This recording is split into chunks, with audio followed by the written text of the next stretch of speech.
Good afternoon everyone, this is आस्था।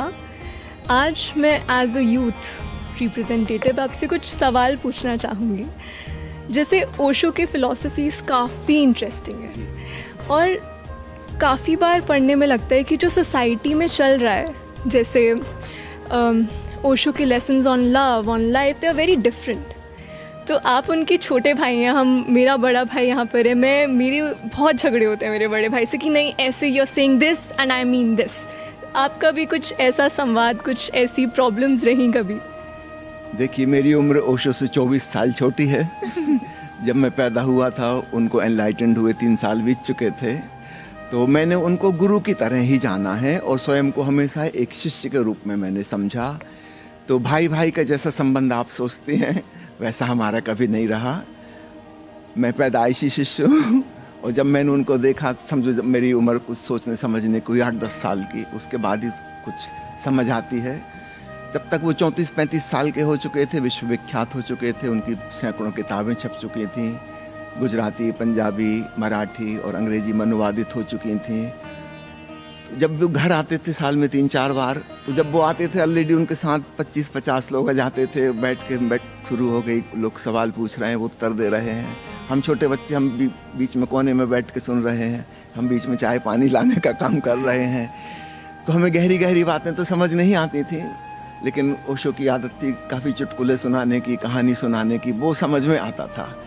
तो वहाँ से हमारा बड़ा रस था उनकी बातें सुनने में। बड़ी ज़ोरदार किस्से, कहानियाँ और खासकर जोक्स बहुत अच्छे। फिर जैसे जैसे हम बड़े होते चले गए, करीब 16 साल की उम्र में मैंने फिर संन्यास दीक्षा ले ली और तब से मैं साधना में लग गया, क्योंकि ओशो तो ध्यान की पद्धति सिखा रहे थे, वो मैंने सीखना शुरू कर दी और बहुत आनंद आना शुरू हो गया। तो मैंने उनको गुरु रूप में ही जाना है। तो उनकी तरफ से तो भाई का प्रेम मिला, लेकिन मैंने अपनी तरफ से कभी मुझे ऐसा नहीं लगा कि मैं उनका भाई हूँ, मैं उनका शिष्य हूँ। और तो वो आपने जो पूछा ना, भाई बहन का झगड़ा, भाई भाई का झगड़ा होता है, और ऐसा हमारे घर में एक आश्चर्य की बात है जो मैं बताना चाहूँगा। कभी जिक्र इसका मैंने किया नहीं। हमारा बहुत बड़ा परिवार, 11 भाई बहन तो हम ही थे। एक बहन की छोटी उम्र में डेथ हो गई थी, 10 हमारे कजिन चाचा के बच्चे, है ना, और 2 बच्चे हमारी बुआ की डेथ छोटी उम्र में हो गई थी, तो उनका पालन पोषण भी हमारे परिवार में हुआ। तो समझिए हम लोग 23 लोग भाई बहनों में, है ना। और कभी किसी का कोई विवाद नहीं हुआ, कभी किसी से किसी का कोई झगड़ा नहीं हुआ।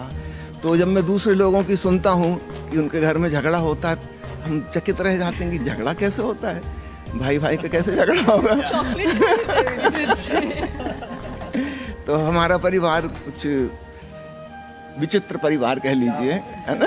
तो जैसे मैंने जितना पढ़ा है अभी, मैं जितना समझ पाई हूँ, उससे लगता है कि मैरिज को लेके ओशो की थिंकिंग्स थोड़ी अलग थी। जैसे कि उनको वो बंधन लगता था कि ये प्यार का गला घोटना है या ऐसा कुछ करके, वो थोड़ा हमेशा कंट्रोवर्सी में रहते थे।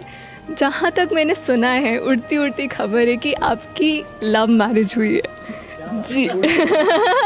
क्या ये सही है? बिल्कुल उड़ती खबर आपके पास सही वाली पहुंच गई।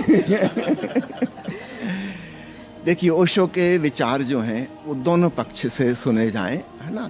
जहाँ एक तरफ वे विवाह की निंदा कर रहे हैं, तो आप दुनिया में देखिए 99% लोग उस प्रकार का जीवन जी रहे हैं जो कि जीने योग्य नहीं है, और उनके दुखों का मुख्य कारण विवाह का पैटर्न है, विशेषकर अरेंज्ड मैरिज का, जो प्राचीन हमारे देश में चली आ रही परंपरा। दूसरी तरफ ओशो सच्चे विवाह के पक्ष में है। सच्चा विवाह प्रेम पर आधारित होगा, पैसा पर और मान सम्मान पर और कुल की मर्यादा पर, उस पर आधारित नहीं होगा। तो निश्चित रूप से जब प्रेम से विवाह जन्मेगा वो कुछ और होगा। और अरेंज्ड मैरिज में हम कोशिश कर रहे हैं कि विवाह से प्रेम जन्मे, जो कि नहीं हो सकता। ये ऐसे हो गया, एक उदाहरण से उसे समझाते हैं। बैलगाड़ी के आगे बैल चल रहे हों तो गाड़ी उसके पीछे पीछे चली आएगी। अगर हम उल्टा करें, गाड़ी आगे और बैल पीछे, तो फिर ये गाड़ी नहीं चल पाएगी। अगर प्रेम आगे हो, पुलिंग फोर्स, तो जीवन की गाड़ी खूब आराम से चलेगी। लेकिन उसको हम सोचें कि विवाह हमने पहले कर दिया किसी का, अब प्रेम पैदा हो जाएगा, ऐसा नहीं होगा। या हो सकता है अपवाद स्वरूप कहीं 1-8% हो जाए, ज़्यादातर नहीं होगा। दुनिया के जितने जोक्स बनते हैं, है ना, 99% स्त्री पुरुष के संबंध पर ही रहते हैं। क्यों? वो वास्तव में हास्यास्पद हो गया है, it has become a joke, है ना। और विवाह जिस समय ईजाद हुआ था, वो जिन कारणों से आया था, अब वो कारण नहीं रहे, तो भविष्य में विवाह का भविष्य नहीं है। जो उन्नत देश हो गए हैं, ज़्यादा संपन्न हो गए हैं, वहाँ धीरे धीरे विवाह कम होता जा रहा है और भी ख़त्म ही हो जाएगा। तो कुछ 2-4 देश हैं, स्वीडन वगैरह, वहाँ तो लीगली ख़त्म ही हो चुका, क्योंकि 20-25 साल हो गए, कोई विवाह कराने आता ही नहीं। सब लोगों को अपनी स्वतंत्रता पसंद है। तो ओशो प्रेम के पक्ष में है, मैं यह कहना पसंद करूँगा, बजाय इसके कहने की विवाह के विपक्ष में है। निश्चित रूप से प्रेम और स्वतंत्रता, love and freedom, these are higher values, और इन दोनों में भी अगर तुलना करना हो तो freedom is the highest value. Love भी नंबर 2 पर आएगी। अगर कभी हमारे जीवन में ऐसा अवसर आता है कि इनमें से चुनना पड़ेगा, तो नेचुरली हम स्वतंत्रता चुनेंगे, है ना। अगर प्रेम और स्वतंत्रता एक साथ मिलें, स्वागत योग्य है। अगर नहीं मिल सकते तो फिर स्वतंत्रता के लिए ज़्यादा अच्छी है। पर जैसे हम एक फैमिली में रहते हैं, जैसे हम अपने पेरेंट्स के साथ रह रहे हैं, अगर कोई जनरेशन गैप की वजह से हमारी थिंकिंग कुछ और है और हम चाहते हैं कि हम हमारे लिए कुछ, जैसे कुछ भी कपड़े पहनना जिस तरह से हम पहनना चाहते हैं, बोलना जैसे रहना हम चाहते हैं, वैसी अगर हम स्वतंत्रता मांगना चाहें और वो नहीं देना चाहें क्योंकि हम उनके साथ रह रहे हैं, तो ऐसे केस में क्या करना चाहिए? जैसे लोग अपने ससुराल जाते हैं या जो भी अपने पेरेंट्स से जनरेशन गैप होता है, तो अगर हमारे मन में ये फिलॉसफी है कि हमें फ्रीडम चाहिए, तो वो कैसे काम करेगा?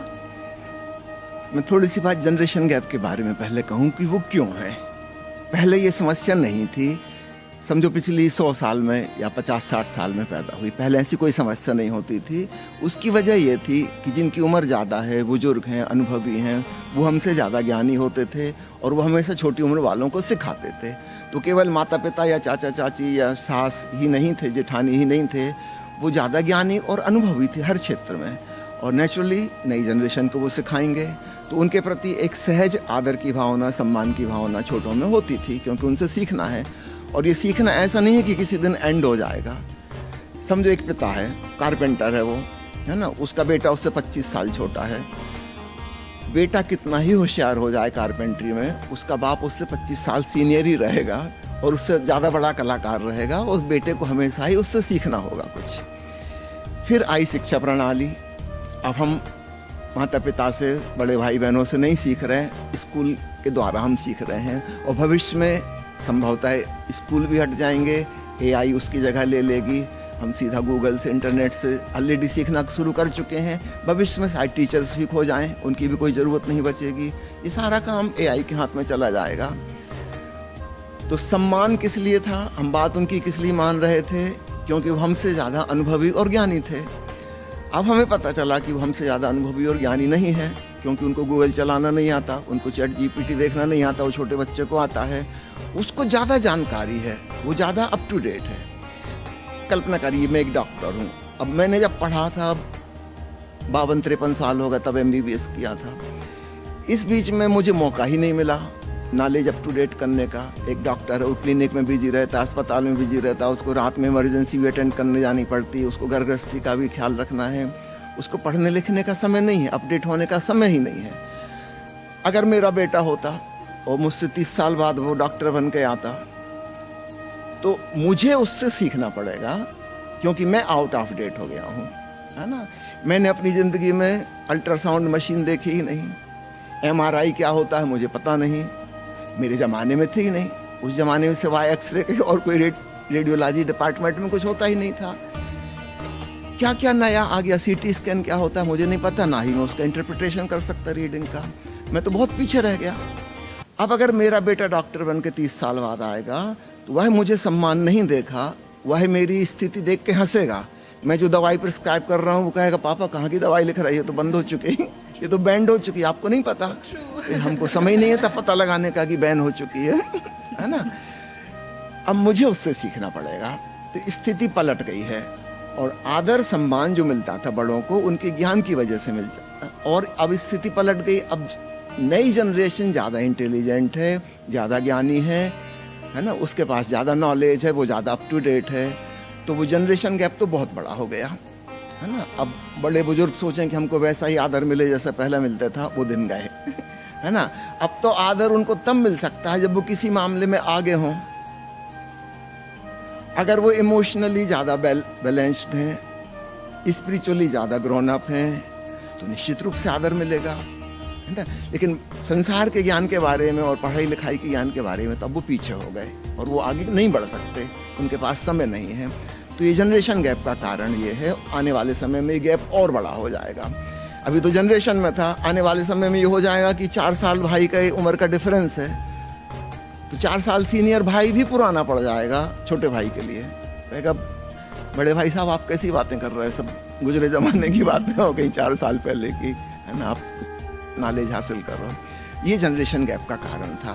दूसरी बात आपने पूछी है कि इसके साथ फ्रीडम कैसे जोड़ी जा सकती है। मुझे याद आती है, बहुत पुरानी फिल्म बनी थी, शायद आपको नाम सुना होगा, देखी नहीं होगी तो, कल, आज और कल, यस्टरडे, टुडे एंड टुमारो। उस समय के सुप्रसिद्ध फिल्म अभिनेता राज कपूर उसमें बीच की पीढ़ी हैं। उनके पिताजी पृथ्वीराज कपूर हैं और उनका बेटा ऋषि कपूर है, और दादा पोते के बीच में भयंकर दुश्मनी है। वो किसी बात में एक दूसरे से सहमत नहीं होते। और जो बीच में हीरो है, ये दोनों की बात समझ रहा है, ये अपने बेटे की तरफ भी सिंपैथी से सुनता है, समझता है कि ये भी ठीक कह रहा है कि ऐसे कपड़े पहनना है, मुझे ऐसी हेयर स्टाइल रखनी है, ऐसे जूते पहनूंगा, और अपने फादर को भी समझ रहा है। दोनों के प्रति सिंपैथी है, लेकिन कर कुछ नहीं पाता। 2 पाटन के बीच में सावध बुचाना कोई, वो बीच में पिस रहा है ना। दादा पोते का झगड़ा वो नहीं सुलझा सकता, तो ये झगड़ा चलता रहेगा? नहीं, चलता नहीं रहेगा। अगर हमारे भीतर प्रेम का तत्व है, मैंने कहा था स्वतंत्रता और प्रेम 2 बातें हैं, है ना, तो हमको दोनों चीज़ों को देखना होगा, इसके बीच में एक बैलेंस बिठाना होगा। मुझे स्मरण आता है, ओशो ने एक बार जिक्र किया है खलील जिब्रान की किताब दी प्रॉफिट का, और उसमें खलील जिब्रान एक बड़ी सुंदर उपमा देते हैं। वो कहते हैं कि प्रेम करने वाले लोग इस प्रकार हैं जैसे किसी मंदिर के स्तंभ, पिलर्स ऑफ ए टेम्पल। यदि पिलर्स बहुत दूर चले जाएं तो भी मंदिर ध्वस्त हो जाएगा, और पिलर बहुत पास आ जाएं तो भी मंदिर गिर जाएगा। तो संभाले रखने के लिए एक सम्यक दूरी चाहिए। जब मैं कहता हूँ दूरी मतलब स्वतंत्रता, और जब कहता हूँ निकटता यानी प्रेम, तो प्रेम और स्वतंत्रता के बीच एक सम्यकता, एक बैलेंस चाहिए। हम स्वतंत्रता के इतने पागल ना हो जाएं कि प्रेम को नष्ट कर दें, और प्रेम के इतने दीवाने ना हो जाएं कि हम अपनी और दूसरे की स्वतंत्रता को नष्ट कर दें। हमें बहुत समझदारी से वह बैलेंस्ड पॉइंट ढूंढना होगा बिटवीन लव एंड फ्रीडम, है ना। ये खम्भों को अगर बहुत दूर ले गए तो भी बात नहीं बनेगी, बिल्कुल पास आ गए, एक दूसरे की छाती पे चढ़ गए तो भी मंदिर गिर जाएगा।